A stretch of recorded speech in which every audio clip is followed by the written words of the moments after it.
My pastor was a missionary for many years. Somebody asked him once in regards to soul winning, they said, "What works?" And he said, "Nothing, just do it anyway." Hi, it's Amber. Welcome to my channel. I'm so glad you're here. You are watching something that's been pre-recorded because I've just spent the weekend on a getaway and I knew I wouldn't have time to do a video when I got back. But today I want to talk with you about ways to get involved in missions on a local level, on a personal level. It's so easy to talk about the world needing Jesus, what can we do to help them, what can we do to share the message, but when you really boil it down to what can I do, sometimes it's hard to know how to get started. Maybe you're shy, maybe you don't feel knowledgeable enough, maybe you don't feel confident. I want to share with you some things that I've done in my life. These aren't like, wow, this is so profound. These are just things that I've learned from experience. A second thing you ought to know is no ministry is ever easy. If you're waiting until you feel ready, you will never get involved. Like my dad always said, it's so much easier to steer a moving car. You can turn the steering wheel on a car that's sitting still, but you won't go anywhere. So if you want God to direct your life, you have to start moving so that He can turn the steering wheel. Local pregnancy centers. This is where I started. Pregnancy centers are a place where when women are facing an unplanned pregnancy, they and potentially also the father of the baby can go to a place that is just kind of a safe zone for them, where they can talk about what's going on in their lives and people can give them real options about how to deal with their situation. People in a crisis situation, which an unplanned pregnancy is a bit of a crisis, you don't know how to handle it, they're vulnerable, they're hurting, they're scared, and they need someone who can speak hope into their life when they feel like I've got no options. The truth is they do have options, and if you can be the one that shows that to them and through that can show them the love of God, that's a powerful opportunity. I know that I grew so much through sharing with women who are in crisis situation. I thought I went there to help them. I ended up being the one that learned because I got to be mentored by the other women who were there working, and also because God just showed me when I just kind of stepped out and I was like, I don't know what I'm doing. I can't fix their situation. What am I doing? God showed me I don't have to be able to fix everybody's situation. I just have to be willing to step into that situation and love them and speak truth into their lives, and then He takes care of things from there. Your local jail or prison. I love being involved in our local jail ministry. I get to go in there and do Bible studies with the ladies who opt for that, and they have taught me so much just through interacting with them. It helps me to remember that there is hope in the darkest situation, and God can show up in the strangest of places. Find somebody who knows what they're doing and has been doing it for a while if you can, because that's a great way to be mentored by somebody in that type of ministry, and just go for it. It'll change your life in a good way. Bible studies.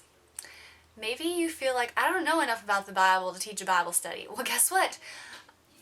That's exactly, well, I thought I did, and then I taught my first Bible study, and I was like, I have no clue what I'm doing. So now, when I'm teaching Bible studies, I have to study so much, and it is so good for me. So good for you. If you have to teach something, you will just start studying. So if you want to learn your Bible better, just teach a Bible study, and it'll make you learn. Children's Bible clubs. This is a great way to get involved if you're super shy and you really want to talk to people about Jesus, but you just don't know how to start. There are children everywhere, and all children love stories. So gather them around and start a Bible club. It doesn't have to be elaborate. I'm going to tell you a Bible story, and we're going to do an activity, whether that's a game of tag or if that's, charades, we can act out stuff. 30 minutes, and then let them disperse, go wherever they need to go home, whatever, and tell them next week we're going to do it again. It gives you practice in really breaking down what you feel like is super complex into something super simple that even a child can understand, and that helps you understand it better. And you're reaching kids who are just,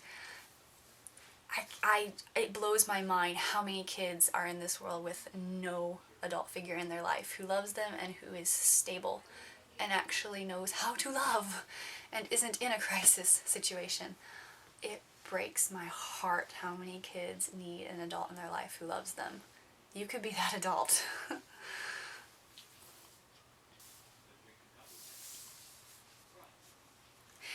Anyway, guys, going through this list reminds me how many people are hurting in this world. If you know the secret of taking your hurts to Jesus and allowing Him to heal them, how can you not want to tell people about that? All of our excuses seem so flimsy when we hold it up against that. Anyway, 2 more and then we're done. Music. If you have talent in a musical area, whether you can play an instrument or sing or do something like that, find a way to use that to reach out. People are attracted to music, whether that's music ministry in your church or take it on the road. Like, go out to your local farmer's market and see if you can get permission to just sit on a corner and play, and people will come listen to you. And if you're singing songs that talk about Christ and about His love and about His power to heal and save and forgive, guess what? You're witnessing. God gave you your talent for a reason.